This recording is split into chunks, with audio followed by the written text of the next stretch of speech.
Hey folks, this is Riker with a gaming news wrap-up video where we discuss the happenings of the week. This week's topics include the continuation of the Blizzard lawsuit fiasco, EA becoming the good guy, some changes possibly coming to Diablo 2 Resurrected, and more.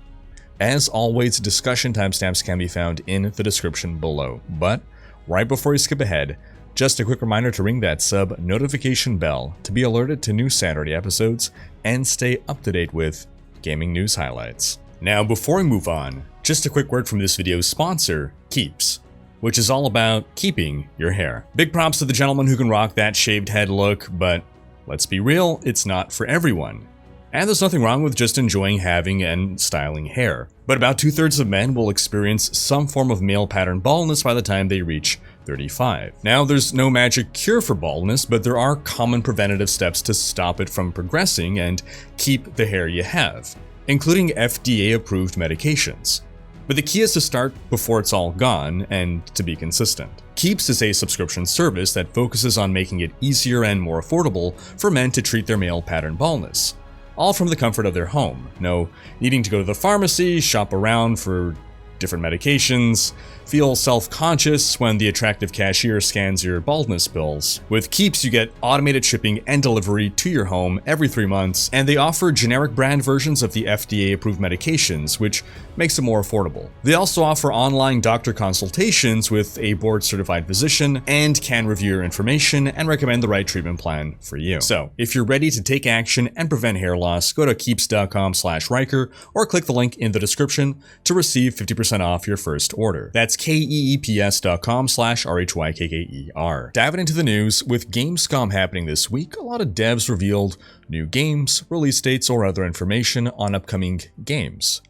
To go over a few quick highlights, Horizon Forbidden West, the sequel to the highly acclaimed Horizon Zero Dawn, now has a release date. It releases on PS4 and PS5 on February 18th, 2022. Halo Infinite has a release date. It'll launch on Xbox and PC on December 8th of this year. A new Saints Row game was announced, releasing on Xbox, PlayStation, and PC on February 25th of 2022, but fans don't seem to be loving the trailer, which has more downvotes than upvotes on YouTube. It's been almost a decade since the 4th installment in the Saints Row series, and this reboot, simply titled Saints Row, is being criticized for its cast of main characters that just look and act too young. In interviews, the dev team stated they wanted to make relatable, modern characters who face similar obstacles to modern young adults, such as, quote, overwhelming student loan debt. And from this, we can see why fans take issue. The first Saints Row game came out in 2006, and the last installment came out in 2013. The fan base of this franchise is no longer young adults with overwhelming student loan debt. They are now full adults with established careers and families and overwhelming student loan debt. This is the typical reaction of a fan base that feels like it's no longer being catered to in favor of chasing a new audience. Now, the devs feel strongly about their vision, but it's also understandable why fans may not like this direction. In other news, we got this week the reveal of Marvel's Midnight Suns by Firaxis, the developers of XCOM and Civilization. Certainly not a pairing I expected to see, but it's fully because of Firaxis that I'm interested in this title. Marvel's Midnight Suns is a tactical RPG that will release in March 2022, in which you control a customizable main character that can bring along on missions up to 3 superhero companions from a roster of 12. The backstory of the game is that a group of bad guys have awakened Lilith, mother of all demons, and you're the only one who can stop her. Wait. Where have I heard that before?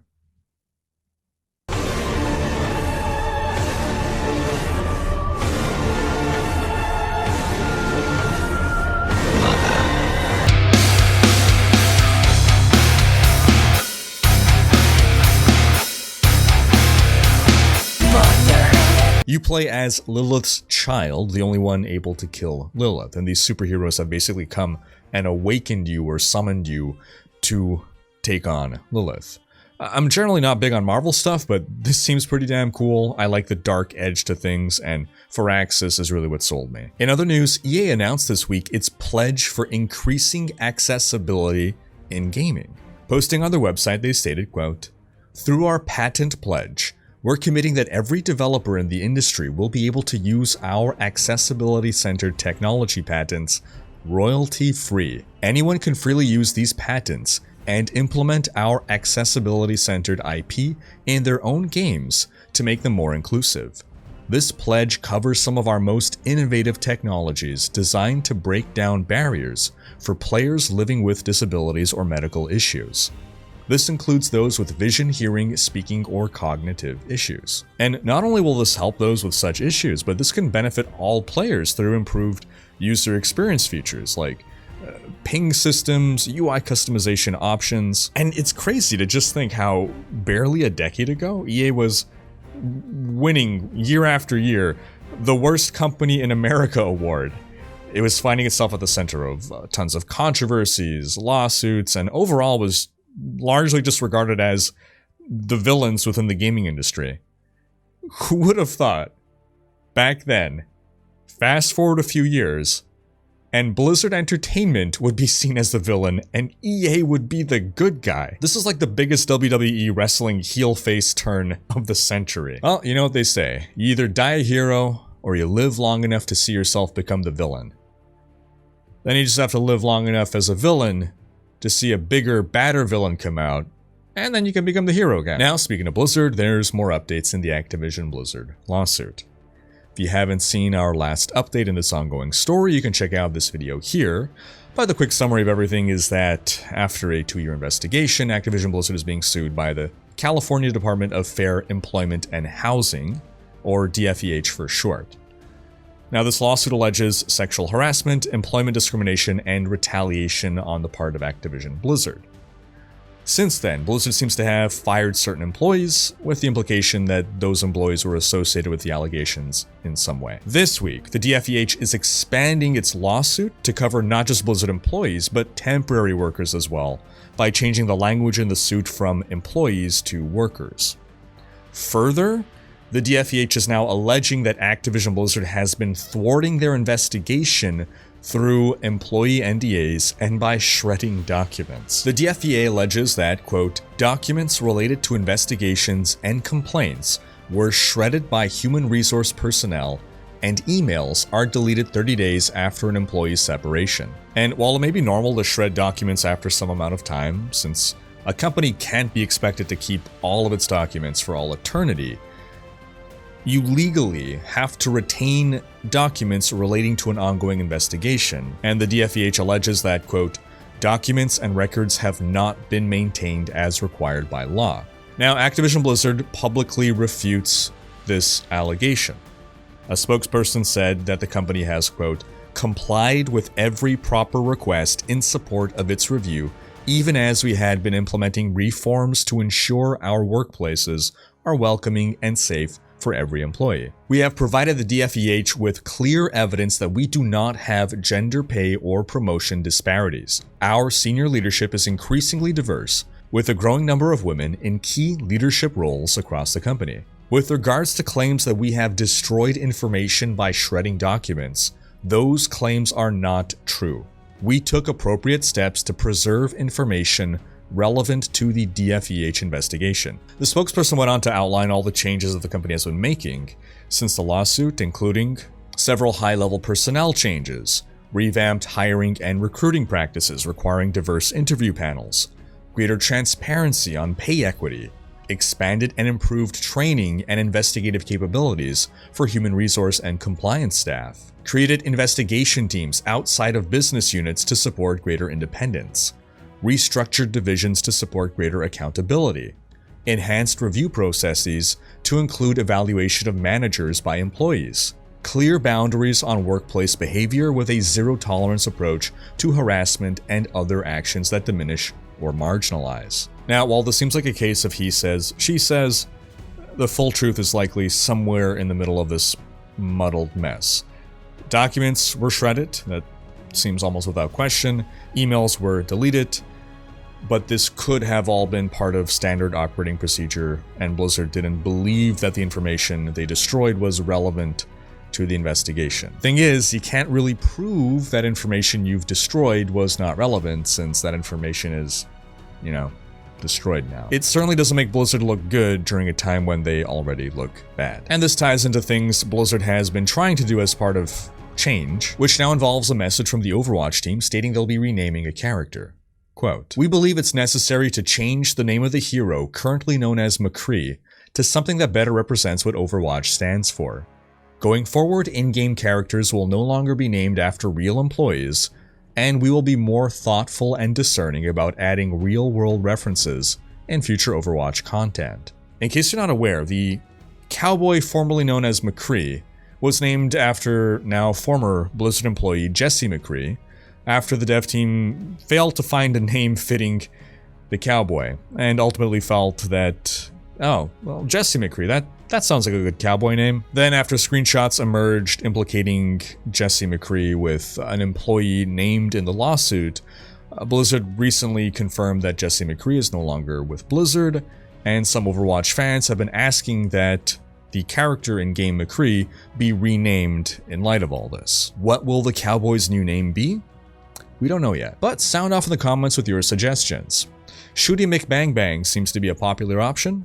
I personally like the idea of Nobody, as in the spaghetti western My Name is Nobody, or Nessuno, as in Il mio nome è Nessuno, which is Italian for I eat at a spaghetti. Changing gears in Path of Exile news, the devs released a patch this week that has delivered tremendous performance improvements and quality life improvements to players through one single feature. In your game settings, you can now find the option to hide filtered ground items. Meaning, if you're using a loot filter, and you should be, then items that your loot filter filters out will no longer be rendered at all. So when running endgame content in which tons and tons and tons of items are dropping, this is now a huge amount fewer 3D objects that the game needs to render. And players are reporting huge FPS gains as a result. To clarify, if you hold Alt, the 2D nameplate of the invisible items will still appear, but the 3D items themselves will not render if you have this option enabled. It is a problem, PoE, that too many items drop. But before the larger issue can be addressed, this is the perfect temporary solution. In some quick last Epoch news, the devs gave their monthly multiplayer progress update. Progress seems to be steadily going well. And while no release date has yet been given for multiplayer, it seems like we can definitely rule out September. The devs also gave a preview of the upcoming Sands of Majasa update, which will add Chapter 9 to the game, and this will come with 50 new locations, over 30 new enemies, and new boss battles. The patch will also include a new model for the Primalist, skill updates for the Sentinel and Necromancer, major improvements to controller support, improvements to the endgame Monolith of Fate system, 45 new weapons, as well as new, unique, and set items, balance changes, bug fixes, quality of life changes, performance improvements, new music, and more. On to Diablo news.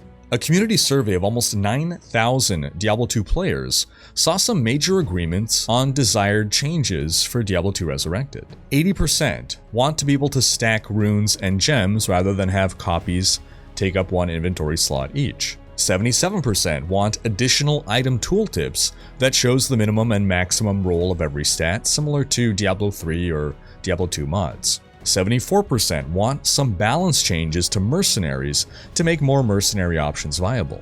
73% want an in-game repository for all rune words and cube recipes so that we don't have to rely on external wikis. 73% want an optional loot filter to better highlight certain drops. 71% want some minor spell balancing to make more spells viable. And 71% just want more endgame content. Now, when asked for his thoughts on Twitter, Diablo franchise executive producer Rod Ferguson replied, quote, "Awesome feedback. Focused on getting to launch right now, but some good ideas here." And it seems as though the team very much took this to heart, because it wasn't long after that reports began to emerge of some players receiving surveys from Blizzard asking about these very matters, and more, such as thoughts on new items or rune words just for one ladder season. So it looks like changes are back on the menu, boys. At least as a possibility. but I definitely wouldn't expect anything by the game's launch, since it's so close at this point and the only focus right now should be on bug fixing and polish. But who knows what post-launch may bring. In other Diablo news, Senpai Something has started a petition to bring true mod support to D2R. With over 6,500 signatures at the time of this recording, the petition states, quote, "Modding has been part of the Diablo 2 culture for nearly 20 years, and has brought a lot of longevity to the game. Hundreds of thousands of players have enjoyed mods on Diablo 2 over the years, and still do to this day. There are many active mods that have expanded and brought the community together, such as Project Diablo 2, MaiaNashira, and Pluggy. However, Blizzard's current stance on no hard coding, no private servers, and no TCP/IP will stop players from creating or enjoying these mods on Diablo 2 Resurrected. We're asking Blizzard to officially support private servers and allow hard coding, even if it's on a separate client, similar to how Minecraft allows private servers. Mod support has no effect on the original version of the game and only allows the community to create more content, as well as bolsters the longevity of the title without increasing costs for Blizzard. Using Minecraft or Skyrim as examples, we can see that empowering the players and the communities to make change only increases the success and popularity of a title. Thank you and much love, fellow gamers." Asking to officially support private servers is a very reasonable request. It's not asking Blizzard to do anything other than not do anything to private servers. They're not requiring building mod tools. It's not extra things that Blizzard has to create, develop. It's literally just, don't sue us. The problem is, while the big D2 mods that currently exist act in good faith, bad actors can potentially use private servers for piracy purposes. In related news, the MaiaNashira Sigma mod for Diablo 2 received its massive 2.0 update this week. A huge patch with quality of life changes, including the gamble refresh that D2R has, as well as a gamble filter that allows you to select items to be highlighted within the gamble screen, allowing you to spot them more easily. They've also done a massive overhaul of the monsters in classic Act 1 through Act 5 zones, including having different monsters on Nightmare and Hell compared to normal. They wanted to achieve the following goals. Quote, "Making Nightmare more interesting and engaging. One of the problems of the original Diablo 2 campaign is Nightmare difficulty. Nothing interesting really happens here. There's no new content compared to normal, and the best items aren't available yet. More specifically for Median, you are rushing to get to Hell and progress the added endgame quests, while monsters in the first 4 acts provide barely any resistance to characters with decent gear. Ideally, we would simply be rid of Nightmare and scale content so that one playthrough gets you to Hell, where the real fun starts. However, this is not possible in the Diablo 2 engine. As such, we have tried to spice up the progression journey by introducing brand new mobs for you to fight and better tuning their stats, so the journey through Nightmare feels more engaging and memorable. They've made tons of changes to their mod's extensive endgame content. They've brought the largest set of skill changes the mod has ever seen, including breaking up skill trees into 8 tabs, allowing every build to have its own tree. They added over 100 new class skills and done a significant overhaul to rune words. I played a little bit last night. I started up a Summoner Necro, loving the new summon skills. And if you want to know more about Median in general, folks, I have an old video here talking about it. And that's going to wrap up this week's video. But do be sure to have checked out last week's video in which we discussed the new one-stop shop website for all your Diablo 2 guide needs. Thanks for watching. Special thanks to my Twitch, Patreon, and YouTube supporters for making these videos possible. If you like what you see on this channel and want to support the creation of more content, you can consider pledging on YouTube or Patreon and unlocking behind-the-scenes content, monthly virtual hangouts, and more. As a reminder, folks, we're doing our yearly drive for the Patreon banner. This is going to be our last call for it because it's by the end of this month, October 31st.